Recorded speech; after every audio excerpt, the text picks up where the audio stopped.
अब आइए मैं आपके रूबरू एक ऐसी शख्सियत को लाना चाहता हूं जिसकी जो शख्सियत यकीनन एक नौजवान आलिम दीन है और माशरे के ऊपर बहुत अच्छी नजरें भी जमाए हुए हैं और हालात हाजरा के तेवर को बड़ी अच्छी तरीके से बड़ी अक्लमंदी के साथ उसको समझने का हुनर जानता है। वो खतीब जिसने अपनी खिताबत के जरिए से हजारों नौजवानों ने इस्लाम को राह रास्त पे लाने की कोशिश की है। वो खतीब व अदीब जिसकी खिताबत से एक नया माशरा तश्कील पाता है।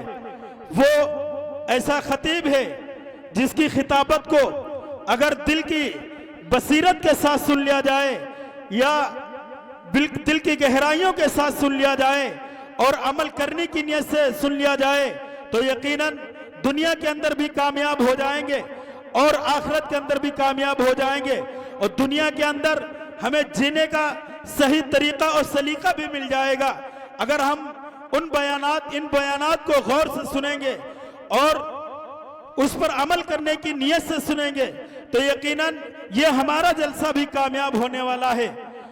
और अब मैं उस खतीब ही की तरफ बाकायदा तौर पर रुजू करने की कोशिश कर रहा हूं क्योंकि वक्त की किल्लत भी दामनगीर है और फहरिस्त भी बड़ी तवील है, बड़ी लंबी चौड़ी फहरिस्त है।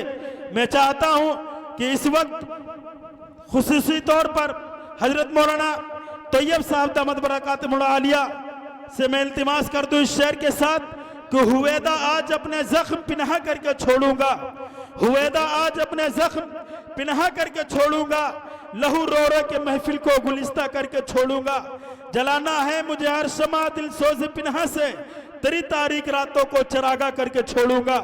अली जनाब हजरत मौलाना तैयब साहब कासमी दामद बरकातुहुल आलिया से गुजारिश है कि अपने मवाज़े हसना से हम सबको मुस्तफीज फरमाएं।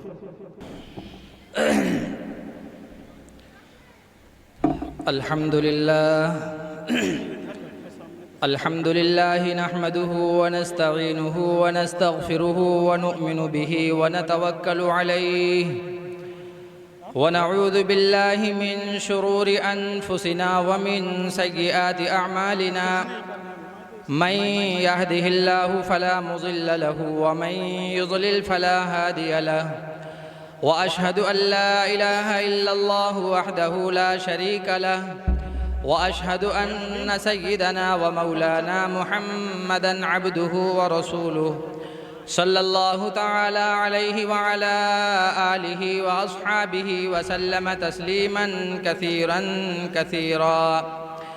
अम्मा बअदु फ़इन्न अस्दक़ल हदीस किताबुल्लाह व खैरल हदी हदी मुहम्मदिन सल्लल्लाहु अलैहि व सल्लम व शर्रल उमूरि मुहदसातुहा व कुल्ल मुहदसतिन बिदअह व कुल्ल बिदअतिन ज़लालह व कुल्ल ज़लालतिन फिन्नार। सदक़ल्लाहु मौलानल अलियुल अज़ीम व सदक़ रसूलुहुन नबियुल करीम व नहनु अला ज़ालिका लमिनश शाहिदीन वश्शाकिरीन वल्हम्दुलिल्लाहि रब्बिल आलमीन। क्या कहें क्या ना कहें दिल मेरा मायूस है, क्या कहें क्या ना कहें दिल मेरा मायूस है, आँखों से अश्कबारी हो रही है और ज़बां खामोश है। यह बात मैंने क्यों कही? यह बात इसलिए कही कि लंबी चौड़ी आबादी में जहाँ दीन की निस्बत पर बैठना होता है या दीन के नाम पर कोई मजलिस होती है, जलसा होता है, तो जिन लोगों की और जिस तबके की सबसे ज़्यादा ज़रूरत होती है वो तबका नदारद सबसे कम नज़र आता है। नौजवानों की सबसे ज़्यादा ज़रूरत होती है और हमारे जलसों में या दीन के नाम पर मुनक़िद होने वाली मजलिसों में दो तबके नज़र आते हैं, या तो हमारे बुज़ुर्ग और या तो हमारे बच्चे। ऐसा है कि नहीं? और अगर दीन से बिल्कुल मुखालिफ या दीन के बिल्कुल अपोजिट कोई प्रोग्राम होता तो वो यहाँ ये दोनों तबके भले ही ना नज़र आते हैं, लेकिन नौजवान आगे बढ़ चढ़ करके बैठे हुए नज़र आते हैं, है कि नहीं साहब। अल्लाह रब्बुल इज़्ज़त से हम दुआ करते हैं कि परवरदिगार हमें भी और हमारे तमाम नौजवान भाइयों को भी सही समझ अता फरमाए, और जब तक अल्लाह ताला ने ज़िंदगी के अय्याम या लम्हे मुक़द्दर में लिखे हैं, अल्लाह ताला दीन इस्लाम के तमाम अहकामात के मुताबिक ज़िंदगी का हर लम्हा गुजारने की तौफीक मरहमत फरमाए। देखिए ज़रा गौर से सुनिएगा, ठीक है। दो चार 10 मिनट हम बोलेंगे, लेकिन आपसे ये गुजारिश करेंगे कि भाई ज़रा तवज्जो से सुनिएगा, ठीक है। देखिए दुनिया के अंदर हमारे और आपके बीच जब कोई मुआहदा होता है, जब आपस में कंप्रोमाइज़ होता है, ठीक है, या दो तरफा शर्तों के साथ में कोई मामला मुनक़िद होता है, तो जब तक फरीक़ैन दोनों शर्तों के ऊपर कारबंद रहते हैं और अमल पैरा रहते हैं, वो मुआहदा चलता रहता है। और जब फरीक़ैन में से कोई एक, दोनों पार्टियों में से कोई एक शर्तों की खिलाफ वर्जी करता है, तो फिर मुआहदा टूट जाता है।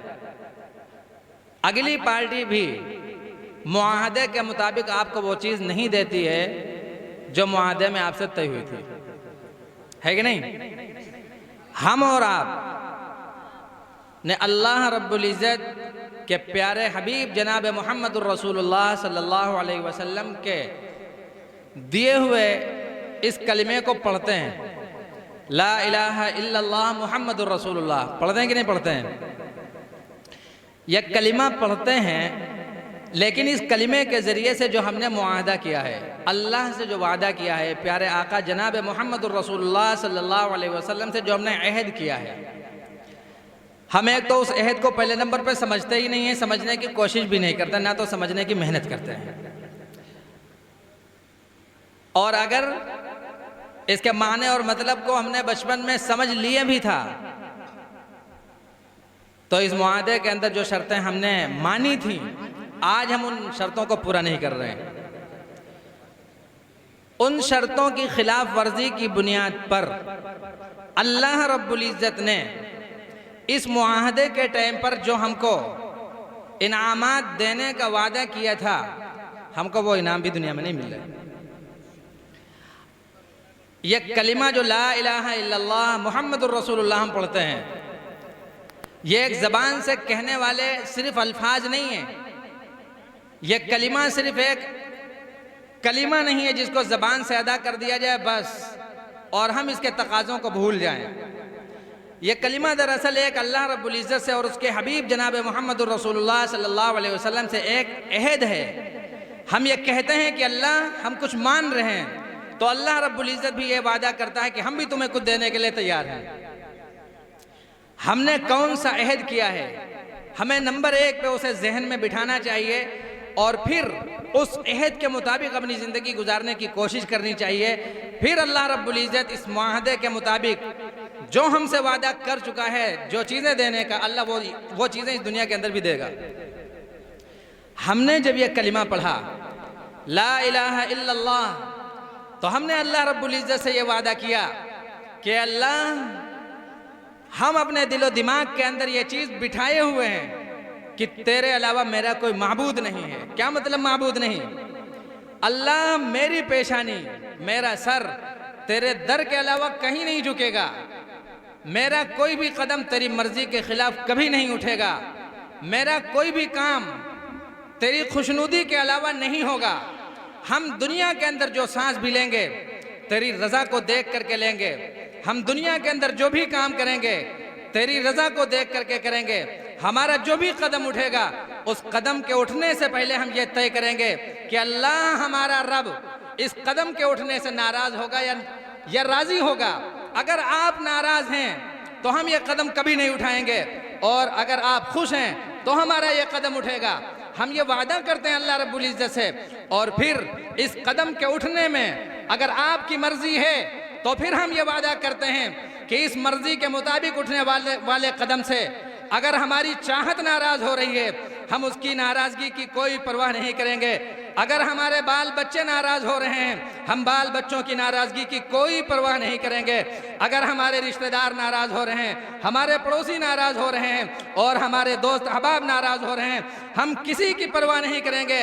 अल्लाह जब हमने ये देख लिया कि तू इसमें खुश है, हमारा वो कदम उठेगा उठेगा और जब तक जिंदा है तब तक उठता रहेगा। अल्लाह तू खुश हो जा, हमें सिर्फ यही मंजूर है। किसी की नाराजगी या किसी के गुस्से या अदम रिजा से हमारे ऊपर कोई फर्क नहीं पड़ता है। हम अल्लाह रब्बुल इज्जत से ये वादा करते हैं, जब ये कलमा पढ़ते हैं ला इलाहा इल्लल्लाह, अल्लाह रब्बुल इज्जत के दिए हुए इस कलमे को जब हम इस तसव्वुर के साथ पढ़ते हैं और फिर इसके तकाज़ों के ऊपर इसी तरह से अमल करते हैं, तो फिर अल्लाह रब्बुल इज्जत के वादे हमारे लिए आसमान से बारिश की बूंदों की तरह उतरते हैं। और फिर दुनिया का कोई भी मैदान हो, हम उस मैदान में कामयाब होते हैं। ये दुनिया और दुनिया के अंदर बनी हुई जितनी भी मखलूक है, सातों आसमान और सातों जमीन और इनके दरमियान की जितनी भी चीजें हैं, ये अल्लाह रब्बुल इज्जत ने कहा है ना कि हमने इन तमाम चीजों को तुम्हारी खिदमत के लिए बनाया और तुम्हें इसका मखदूम बनाया है। फिर हम अपनी आंखों से देखते हैं कि हमारी खिदमत करती है। वो फिर दुनिया के चाहे शजर हो, चाहे हजर हो, दरख्त, दरिया, नदी, नाले हों या सूरज, चांद, सितारे हों, इन तमाम चीज़ों को हम ये देखेंगे कि अपनी आंखों से कि वो हमारी खिदमत कर रहे हैं और हम उनके मखदूम बने बैठे हैं। जब हम अल्लाह रब्बुल इज़्ज़त के इस कलमे के तकाज़े के मुताबिक अपनी ज़िंदगी गुजारेंगे।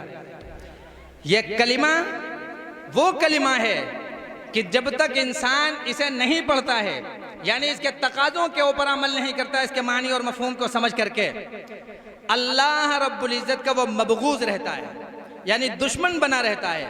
और जिस वक्त अल्लाह रब्बुल इज़्ज़त के इस कलिमे को, इसके माने और मतलब को समझ करके इंसान इसके तकाज़ों पर अमल करते हुए पढ़ता है, तो अल्लाह रब्बुल इज़्ज़त एक एक लम्हे के अंदर उसकी ज़िंदगियों को तब्दील करता है, ज़िंदगी के अंदर इनकलाब बर्पा करता है। चुनांचे इस कलिमे को पढ़ने से पहले इंसान अल्लाह का दुश्मन बना हुआ बैठा रहता है, लेकिन कलमे को पढ़ते ही इंसान दुश्मनों की फहरिस्त से निकल करके अल्लाह रब्बुल इज़्ज़त का महबूब बन जाता है। इंसान इस कलमे को पढ़ने से पहले यह जहन्नमी होता है, लेकिन कलमे को पढ़ते ही इंसान जन्नती बन जाता है। अल्लाह रब्बुल इज़्ज़त ने इस कायनात के अंदर इस कलमे के पढ़ने की बरकत से ही सिर्फ लोगों की सिर्फ मग़फ़िरत ही नहीं फरमाई है, उनके इस जिस्म को मरने के बाद में फरिश्तों के जरिए से नहलवाया भी। चुनांचे एक वाक़या मैं आप हजरात को सुनाता हूँ प्यारे आका जनाब मोहम्मद रसूलुल्लाह सल्लल्लाहु अलैहि वसल्लम के ज़माने का, कि इस कलमे के अंदर कितनी ज़बरदस्त तासीर है और इंसान को अल्लाह रब्बुल इज़्ज़त कितनी जल्दी बदलता है इस कलमे की बरकत से। प्यारे आका जनाब मोहम्मद रसूलुल्लाह सल्लल्लाहु अलैहि वसल्लम मदीने हिजरत करके आए थे। आप सभी को मालूम है मक्के से निकल करके मदीने हिजरत करके आए थे, लेकिन जब मदीने के अंदर आपने आकर के रिहाइश इख्तियार की तो मदीने के पड़ोस में एक इलाका था जिसका नाम था खैबर। खैबर के अंदर वही यहूदी आबाद थे जो आज इसराइल के अंदर हैं, इन्हीं के बाप दादा थे। इनकी तबीयतों के अंदर शरारत घुसी पड़ी है, खबासत इतनी है कि ये दुनिया में जहां भी रहेंगे ये दुनिया वालों को नुकसान ही पहुंचाते हैं। हिटलर ने इसी वजह से बेदर्दी से इनका कत्ल किया था, उसने इनकी फितरत को पढ़ा था। खैबर के अंदर ये आबाद थे, रसूलुल्लाह सल्लल्लाहु अलैहि वसल्लम की तरफ से और आपके मानने वालों की तरफ से कभी छेड़खानी नहीं की जाती थी, लेकिन ये मौका पा करके मुसलमानों को परेशान करने की कोशिश करते रहते थे। जब इन लोगों ने अति कर दी, अति का मतलब जानते हैं, हदें पार कर दी तमाम बदमाशियों की, तो रसूलुल्लाह सल्लल्लाहु अलैहि वसल्लम ने कहा कि इनका इलाज होना चाहिए। अपने सहाबे किराम रज़ी अल्लाहु अन्हुम अजमईन को इसका हुक्म दिया कि खैबर को घेर लिया जाए। खैबर का जब मुहासरा हो गया, घेराव हो गया है, पहले ज़माने में आपने भी अपने बचपन में देखा होगा, हमने भी देखा है, गांव में बकरियां वकरियां पाली जाती थी और कुछ लोग ऐसे होते थे जो चरवाहे टाइप के होते थे, वो पूरे कबीले की या पूरे ख़ानदान की या महल्ले की बकरियों को लेकर के बाहर जाते थे चराने के लिए। पूरा दिन चराते थे और शाम को लाके घर में रख देते थे ना, सबके अपने अपने घरों में बकरियां पहुंच जाती थी। उस जमाने में भी यही था। खैबर में एक यहूदियों की बकरियां चराता था, उसका नाम था उस चरवाहे का असवद। यह खैबर के बाहर चरागाह के अंदर अपनी बकरियां अपने कबीले के लेकर के चरा रहा था। असवद ने जब देखा कि हमारे इलाके का घेराव हो गया है, तो इन्होंने सहाबे किराम रज़ी अल्लाह अन्हुम अजमईन के पास आकर के कहा कि आप लोगों ने इस इलाके का घेराव क्यों किया है, आपका इरादा क्या है और आपके सरदार कौन है। तो सहाबे किराम रज़ी अल्लाह अन्हुम अजमईन ने प्यारे आका सल्लल्लाहु अलैहि वसल्लम के खेमे की तरफ इशारा करके कहा कि फुला खेमे के पास चले जाओ, वहाँ हमारे सरदार मिलेंगे और उन्हीं से आपको आपके सवालों का जवाब भी मिलेगा।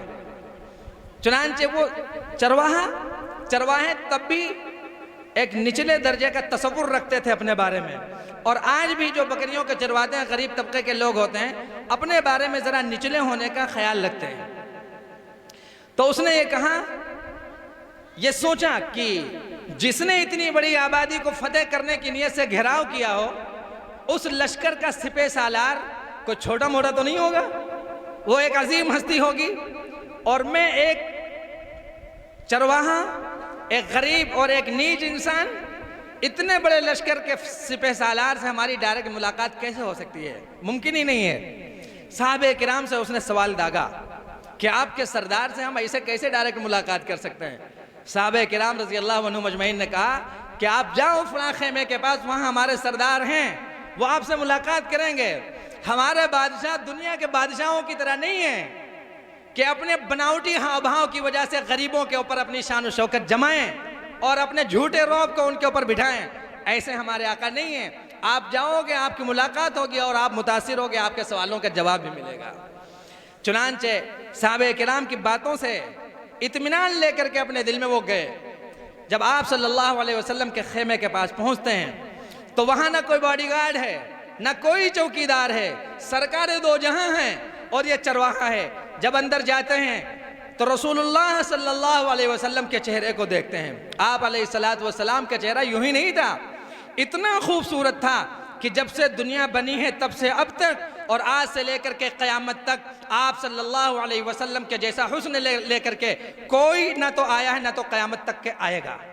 इतना खूबसूरत चेहरा था रसूलुल्लाह सल्लल्लाहु अलैहि वसल्लम का, और आपके जिस्म से खुशबू इतनी आया करती थी कि प्यारे आका सल्लल्लाहु अलैहि वसल्लम के किसी गली से गुजर जाने के बाद में वो गलियां महकती थीं। लोगों को जब पता करना होता था कि प्यारे आका गए किधर हैं, तो आपकी खुशबू को सूंघने के बाद में पहचान जाया करते थे कि आपकी मंजिल यही है और आपका रास्ता यही, इधर ही आप गए होंगे। आप अलैहिस्सलातु वस्सलाम जब सोते थे तो आपके घर की ख़वातीन आपके जिस्म से उठने वाले पसीने की जो बूंदें होती थीं उनको इस तरीके से और इस तरीके से उंगलियों से पोंछ करके अपनी शीशियों के अंदर रख लिया करती थीं। और उस ज़माने के लोग आप सल्लल्लाहु अलैहि वसल्लम के पसीने के उन कतरों को मुश्क व अंबर की जगह, खुशबू की जगह पर इस्तेमाल किया करते थे। इतना खुशबूदार पसीना था रसूलुल्लाह सल्लल्लाहु अलैहि वसल्लम का। आप खुशबू बेहतरीन आला दर्जे की लगा करके किसी मजलिस के अंदर बैठ जाओ, आपकी इज्जत लोगों के जहन और दिमाग के अंदर यूं ही बैठ जाएगी। और अगर आपके पास खुशबू नहीं है, अल्लाह रब्बुल इज्जत ने चमकदार चेहरा आपको दिया है, इतना खूबसूरत कि जिसकी भी नज़र आपके चेहरे के ऊपर पड़ती है वो मुतासिर हो जाता है। आपको अपनी इज्जत को बनाने के लिए ज़बान खोलने की ज़रूरत नहीं पड़ेगी। आपका चेहरा देखते ही लोग आपके अपने दिलों में आपकी मोहब्बत को महसूस करेंगे। रसूलुल्लाह सल्लल्लाहु अलैहि वसल्लम के पास ये दोनों चीज़ें थीं। खुशबू भी आपके पास ज़बरदस्त आती थी, चेहरा भी शानदार था, आपसे ज़्यादा हसीन ही कोई नहीं था, जमील ही कोई नहीं था।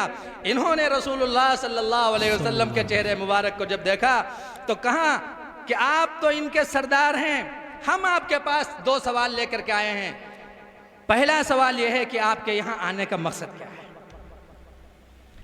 रसूलुल्लाह सल्लल्लाहु अलैहि वसल्लम ने फरमाया, हमारे यहाँ आने का मकसद यह है कि तुम दुनिया के बनाए हुए बुतों की इबादत छोड़ दो, अल्लाह को अपना माबूद मान लो, शिर्क करना छोड़ दो, तौहीद के ऊपर आ जाओ। सिर्फ ये पैगाम हमारा, इसके अलावा कोई पैगाम नहीं है, और मुझे रसूल मान लो। रसूल मानने का मतलब यह है कि रसूलुल्लाह सल्लल्लाहु अलैहि वसल्लम के तरीक़े को मान लो और अपने जहन और दिमाग के अंदर यह हकीकत बिठा लो कि प्यारे आका जनाब मोहम्मद रसूलुल्लाह सल्लल्लाहु अलैहि वसल्लम के तरीक़े के मुताबिक ज़िंदगी गुजारने में कामयाबी है, और आपके तरीक़े से हटने के बाद दुनिया के अंदर कुछ भी मिल जाए, नाकामी ही इंसान को आखिर में हत्थे लगेगी। इसके अलावा कामयाबी का सिर्फ ख्याल देख सकता है इंसान को, कामयाबी हकीकत में कभी नहीं मिल सकती। यह हकीकत बिठा, दुनिया की ज़िंदगी के बहुत सारे शोबे हैं, पहनने का शोबा हो, जिंदगी गुजारने का शोबा हो, चाहे अपने बाल बच्चों में रह रहा हो, चाहे अपने दोस्त अहबाब के दरमियान में रह रहा हो, खाने पीने का वक्त हो, या दुनिया के अंदर दूसरे काम काज के तरीके हों, लोगों से लेन देन का मामला हो, बीवी बच्चों के साथ में जिंदगी गुजारने का लम्हा हो, रसूलुल्लाह सल्लल्लाहु अलैहि वसल्लम के तरीके को जिंदगी के इन तमाम शोबों के अंदर अगर हमने जिंदा कर लिया तो आप याद रखो, यकीन रख लो कि दुनिया में पैसा मिले या ना मिले, कसम खुदा की जिंदगी कामयाब हो जाएगी इंशाअल्लाह। लेकिन अगर रसूलुल्लाह सल्लल्लाहु अलैहि वसल्लम के तरीके से हटने के बाद हमने जिंदगी गुजारी, दुनिया में पैसे मिल जाएं लेकिन कामयाबी नहीं मिल सकती। हमने मुरादाबाद के ज़माने में अपने पड़ोस में रहने वाले 1 करोड़पति हाजी साहब को ये कहते हुए सुना, उनकी हवेली ऐसी थी जिसमें दसियों करोड़ रुपए लगे थे। वो ये कहा करते थे, कभी कभी मुफ्ती साहब दिल ये चाहता है कि इस हवेली के ऊपर से कभी कूद करके अपनी जान दे दूं, या इसी हवेली के इस संसार में किसी पंखे के अंदर या किसी छल्ले के अंदर फंदा लगाने के बाद में फांसी के ऊपर चढ़ जाऊं। इस जिंदगी के अंदर मज़ा नहीं आता है। आखिर क्या थी? अगर पैसे के अंदर कामयाबी होती, पैसे के अंदर अगर सुकून होता, तो इस तरह की बातें इंसान कभी ना करता। पता चला कि इंसान को सुकून अगर मिल सकता है, सुकून ही का दूसरा नाम कामयाबी है, तो वो सिर्फ और सिर्फ प्यारे आका जनाब मोहम्मद रसूलुल्लाह सल्लल्लाहु अलैहि वसल्लम के तरीक़े में। तो इन्होंने जब ये कहा, प्यारे आका जनाब मोहम्मद रसूलुल्लाह सल्लल्लाहु अलैहि वसल्लम ने जब ये फरमाया कि तुम ये मान लो कि अल्लाह के अलावा कोई माबूद नहीं है, इस कलमे को पढ़ लो, सिर्फ यही पैगाम में लेकर के आया हूँ, शिर्क छोड़ दो, बुत परस्ती छोड़ दो, इसी को मान लो, तुम्हारी ज़िंदगी कामयाब हो जाएगी, ये पैगाम देने के लिए आया हूँ। तो अस्वद बोले, चरवाहे, कि अगर हम ये मान लेंगे तो इसके बदले में हमें मिलेगा क्या? प्यारे आका जनाब मोहम्मद रसूलुल्लाह सल्लल्लाहु अलैहि वसल्लम ने फरमाया कि हम तुमको अपने सीने से लगा लेंगे, हम तुमको अपने गले से लगा लेंगे। ये बात सुनने के बाद में उनकी हवाइयां उड़ गईं। एक बादशाह दुनिया के अंदर इस वक्त मौजूदा दौर में रसूलुल्लाह सल्लल्लाहु अलैहि वसल्लम की बादशाहत का मुकाबला करने वाला कोई किसी भी मुल्क के अंदर बादशाह मौजूद नहीं है। आपको सिर्फ अपने इलाके का विधायक बुला करके सीने से लगा ले और भरी मजलिस में सीने से लगा ले, बताओ आपकी खुशियों का ठिकाना क्या होगा?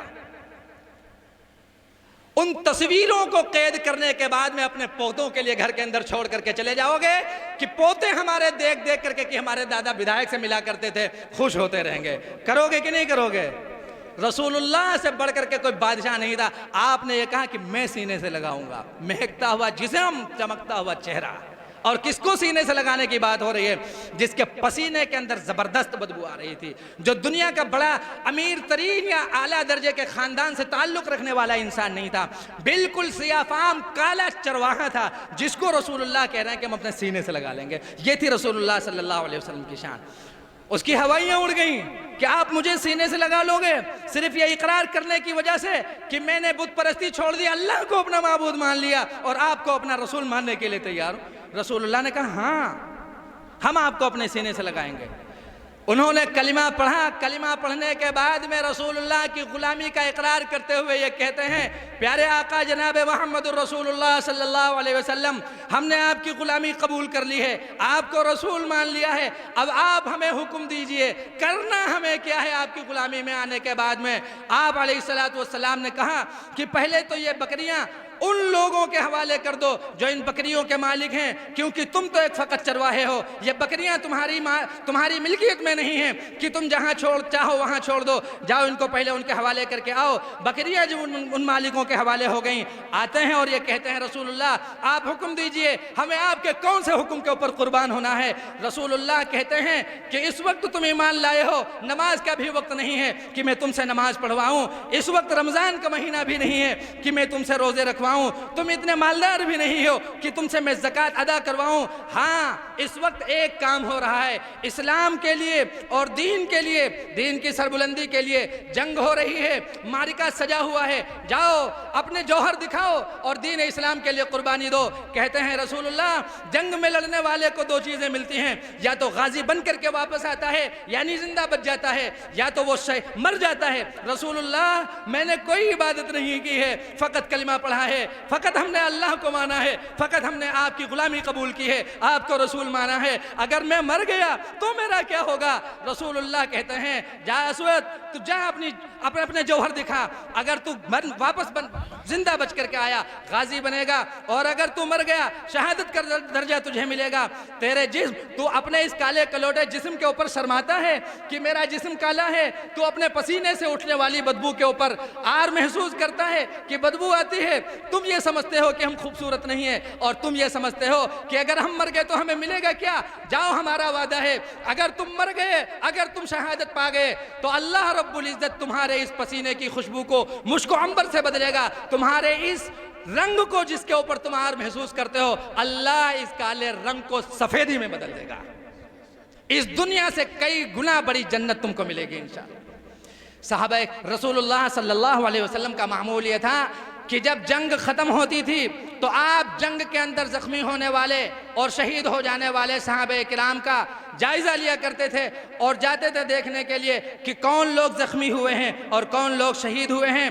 एक जगह भीड़ लगी हुई थी, रसूलुल्लाह सल्लल्लाहु अलैहि वसल्लम के जानिसार सहाबा देख रहे हैं कि एक आदमी मरा पड़ा हुआ है, हम इसको पहचानते नहीं है, कोई भी हम में से जानता नहीं है, कभी हमारे दरमियान में रहा नहीं है, आखिर यह मरने वाला हम में से है या परायों में से है। रसूलुल्लाह उतने में पहुंचते हैं और सहाबे किराम की ये बात सुनते हैं तो आप इरशाद फरमाते हैं कि ये लोगों, तुम नहीं जानते हो, इस इंसान को मैं पहचानता हूं। तुम क्या समझते हो कि ये काला है, इसके जिस्म से उठने वाली बदबू है, इसको फरिश्ते अल्लाह रब्बुल इज्जत के मुश्क अंबर के जरिए से गुस्ल दे रहे हैं।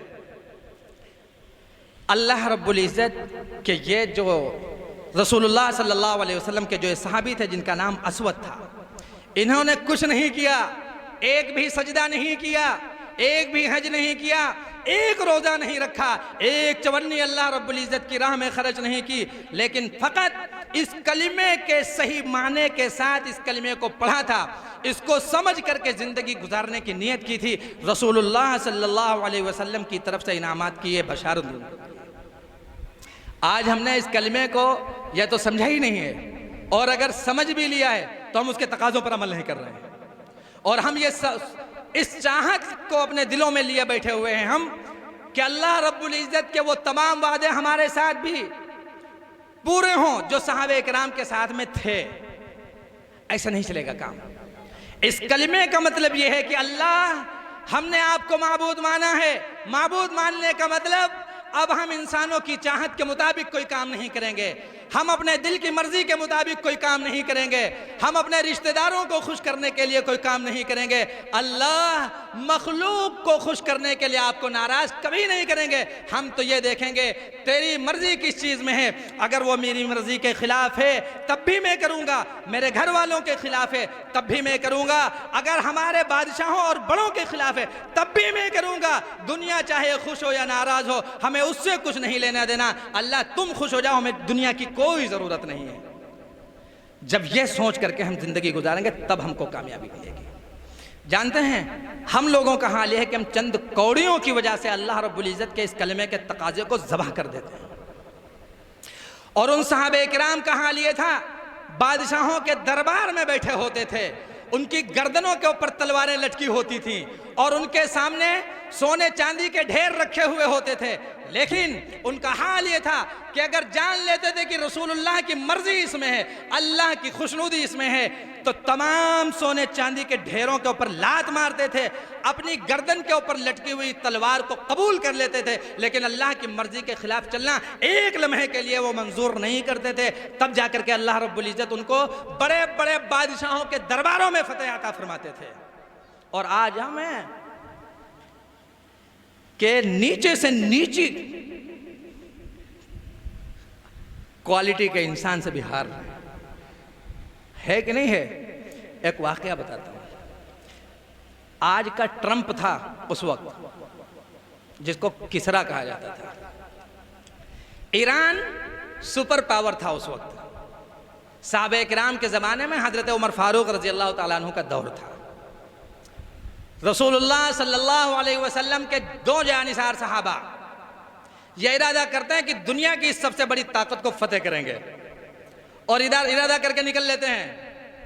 एक का नाम है हज़रत हुज़ैफ़ा इब्ने यमान और एक सहाबी का नाम है रिबिई इब्ने आमिर रज़ी अल्लाह ताला अन्हुमा। ये दोनों ईरान में जाते हैं किसरा के दरबार में और ये कहते हैं, ये पैगाम लेकर के, या तो इस्लाम के दामन में आओ, शिर्क और कुफ्र छोड़ दो और इस्लाम को अपना लो, वरना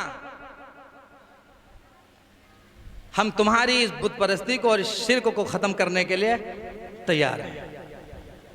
जब ये दोनों लोग वहाँ जाते हैं ना, बादशाहों का मामूल ये था कि जब आज भी आपके पास मामूल है, आपका भी यही तरीका है बड़ों का, जब भी कोई इंसान कोई मुआहदा लेकर के आता है और आप उसको अपनी मर्जी के मुताबिक ढालना चाहते हैं ना, तो सबसे पहला कदम आपका यह होता है कि पहले उसको खिलाते पिलाते हैं।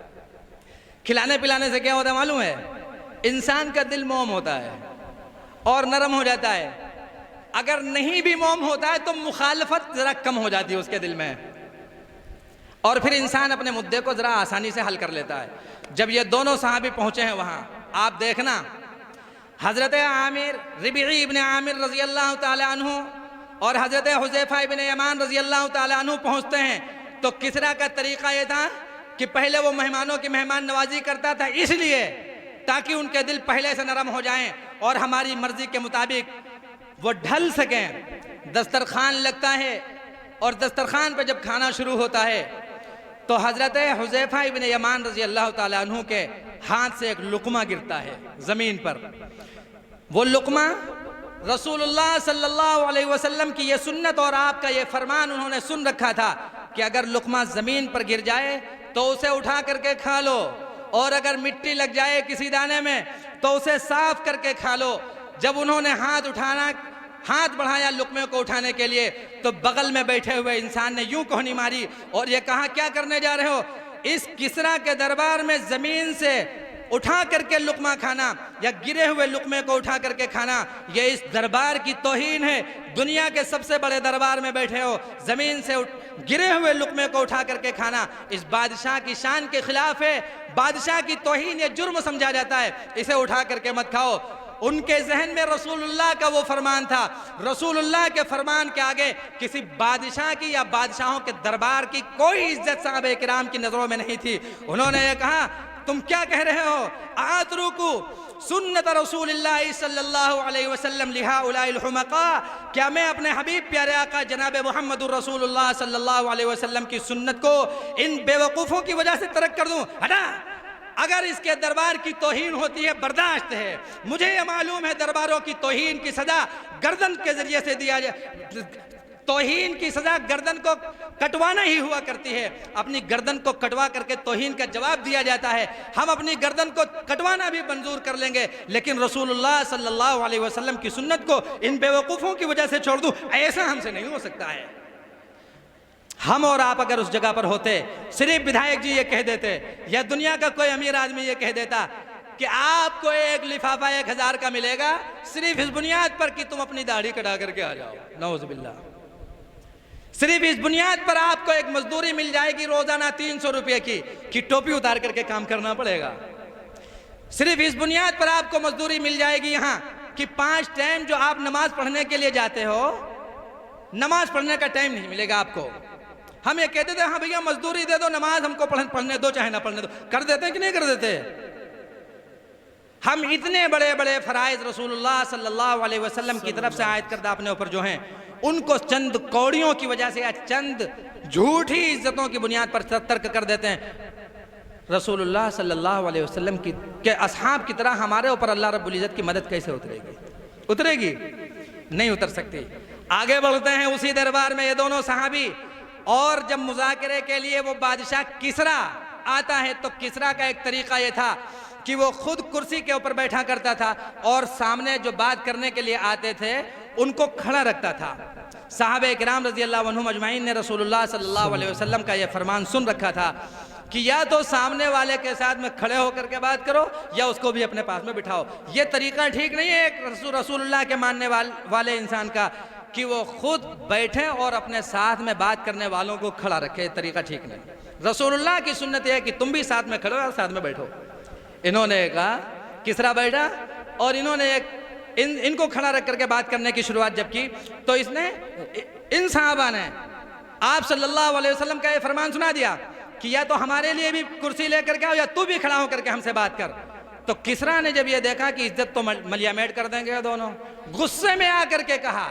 बादशाहों का तरीका ये हुआ करता था, दरबार में आने वाले से अगर खुश होते थे तो अशरफियाँ और सोने चांदी इनाम में दिया करते थे बादशाह लोग, और अगर नाराज होते थे तो मट्टी दे दिया करते थे। जब उसने अपनी तौहीन तमाम दरबार के अंदर मौजूद लोगों के सामने देखी तो उसने ये कहा अपने दरबारी से कि मट्टी ला करके घड़े में भर करके इन दोनों को दे दो, वापस कर दो। इन्होंने कहा कि ठीक है, मट्टी ले जाना बर्दाश्त है लेकिन रसूलुल्लाह की सुन्नत को छोड़ना बर्दाश्त नहीं है। मट्टी अपने सर के ऊपर रखी।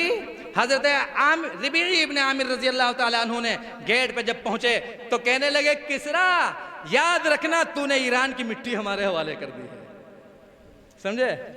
रसूलुल्लाह सल्लल्लाहु अलैहि वसल्लम के इन जानिसार सहाबा के जरिए ही से ईरान फतह हुआ था। सबसे बड़ी ताकत थी।